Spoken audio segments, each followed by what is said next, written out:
Hey guys, just got back from HollyLSFest. It was good seeing a bunch of you out there. We had a lot of spectators come up and look at the car and check it out. I appreciate y'all coming and giving us kind words and giving us good luck throughout the weekend. We also got to spend a lot of time with the vendors who we deal with on a daily basis here at Late Model Racecraft. We order obviously a lot of parts through them and we appreciate all their support.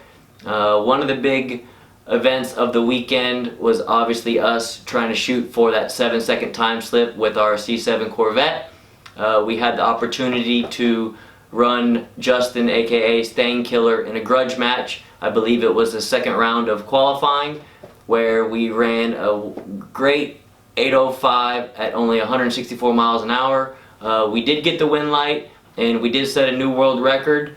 But that being said, we fell short of our goal of that 7-second time slip. Pulling up for a second round of eliminations.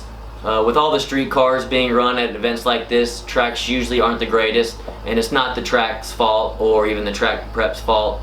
All the street tires that get ran, it rips the rubber out. So coming up for second round of qualifying, we detuned the car quite a bit. We took a lot out of it at the hit and even probably for the first 150 feet. Even with it being turned down for that second qualifier going up against Justin, I still thought in the back of my head the tune-up was there for it to run a high 7. Obviously, if everything stayed together, I thought it was there.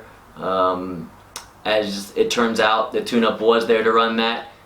We just fell a little bit short with it coming apart right at the 1,000-foot marker. I clicked it into neutral and we coasted to that 8:05 at only 164 miles an hour.